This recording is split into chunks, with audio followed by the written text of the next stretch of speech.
saya sampaikan bahwa ke-16 personil yang kemarin dilanjutkan pemeriksaannya secara mendalam itu sudah juga ditetapkan sebagai tersangka. Sehingga total sekarang ada 20 orang personil prajurit yang ditetapkan sebagai tersangka. Juga sudah mengikuti progresnya, perkembangannya. Jadi kemarin saya sudah sampaikan bahwa dari lebih dari 20 personil yang diperiksa, yang dimintai keterangan, baik itu terduga pelaku maupun saksi ya, yang ada di TKP atau yang mengetahui kejadian tersebut. Lalu dari hasil pemeriksaan awal itu, lebih dari 20 personil itu, saya sudah menyampaikan beberapa hari yang lalu kemarin bahwa sudah ada update kemarin itu 4 prajurit menjadi tersangka. Dan keempat orang ini kemarin sudah saya sampaikan dilaksanakan penahanan di Subdenpon 91 di ND, gitu ya, di ND. Lalu sisanya sudah mengerucut menjadi 16 personil, itu dilakukan pemeriksaan lanjutan. Pemeriksaan lanjutan secara intensif, secara mendalam.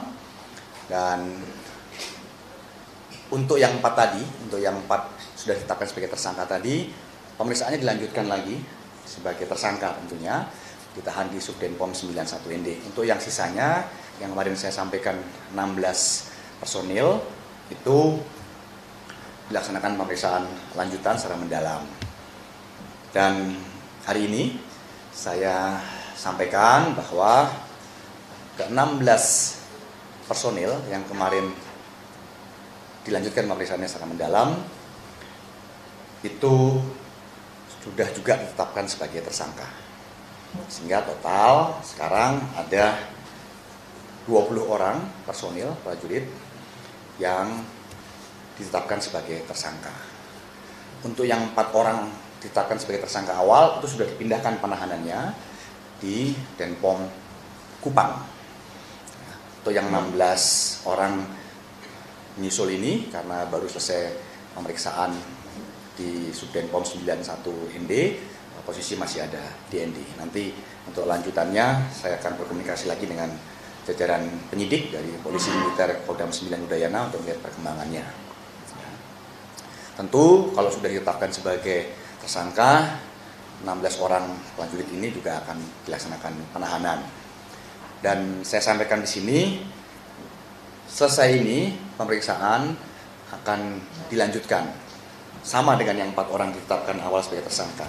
Pemeriksaan semuanya akan dilanjutkan pemeriksaan lanjutan sebagai tersangka setelah sebelumnya pemeriksaan dilaksanakan sebagai terduga, saksi atau yang ada di sekitar tempat kejadian perkara.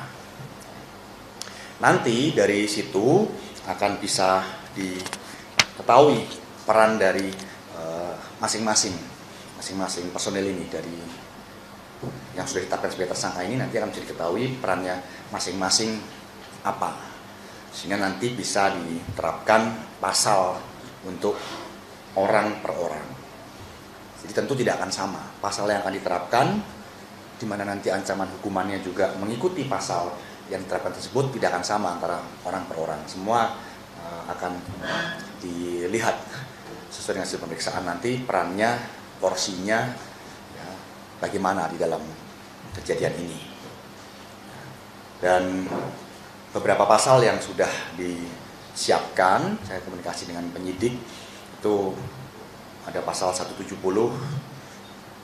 KUHP itu ya, yang berkaitan dengan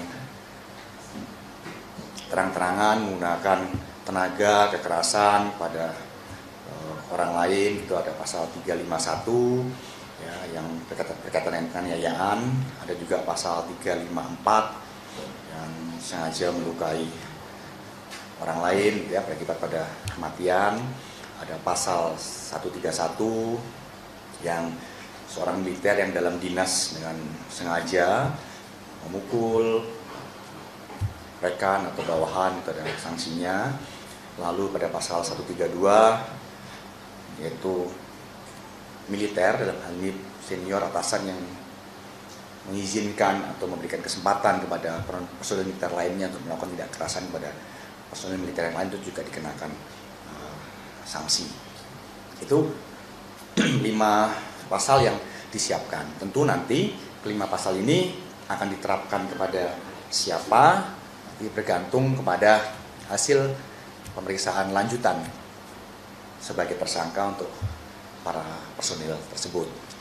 Dan mungkin rekan-rekan juga bertanya, kenapa jumlah personil yang ditetapkan sebagai tersangka cukup banyak, gitu ya? Karena memang kejadian tidak berlaku pada satu hari.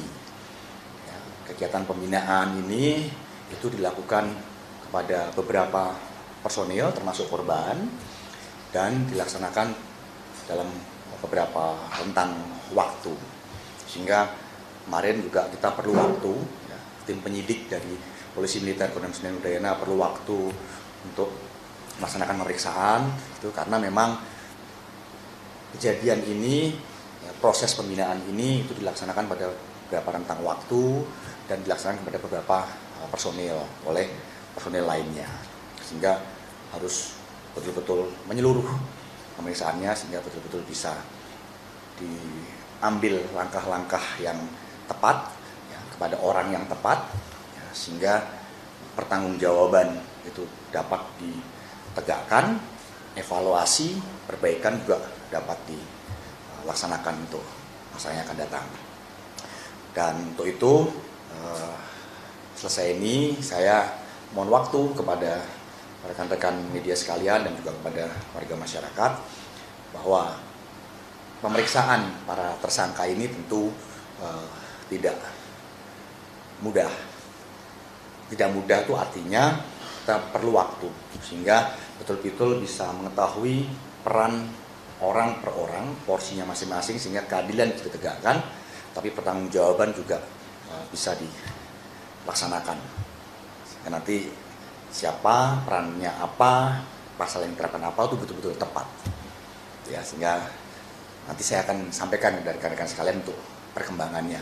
Karena setelah tahapannya kan setelah selesai nanti pemeriksaan para tersangka ini sudah bisa diketahui peran dan porsinya, diterapkan pasal untuk orang per orang, lalu dilaksanakan gelar perkara. Setelah dilaksanakan gelar perkara, itu akan ada pelimpahan kepada auditor militer untuk siap dilaksanakan persidangan di pengadilan militer. Itu tahapannya.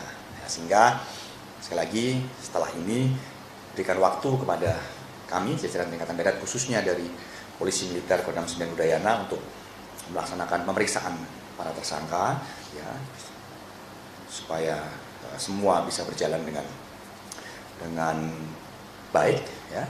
Nanti perkembangannya akan kita sampaikan. Siapa, dikenakan pasal apa, ya, ancamannya apa, lalu kita akan informasikan juga pada saat ada gelar perkara, ya, termasuk nanti ada pelimpahan juga akan kita sampaikan kepada masyarakat. Kita akan terbuka, transparan.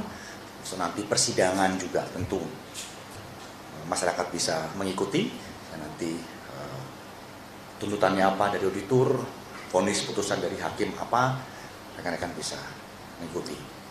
Dan sekali lagi ini merupakan komitmen dari TNI Angkatan Darat untuk menegakkan ketentuan, menegakkan aturan, di mana sudah saya sampaikan bahwa pimpinan TNI Angkatan Darat tidak pernah mentolerir setiap bentuk pembinaan yang di luar kaidah-kaidah yang bermanfaat untuk operasional prajurit, apalagi menyebabkan kerugian personil meninggal dunia. Ini betul-betul suatu hal yang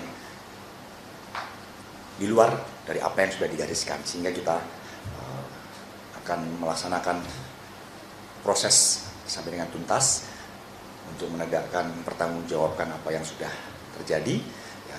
Lalu ini juga bisa jadi bahan evaluasi buat seluruh satuan operasional Angkatan Darat agar setiap kegiatan pembinaan, ya, tradisi itu dilakukan yang dapat mendukung operasional keberhasilan pelaksanaan tugas prajurit.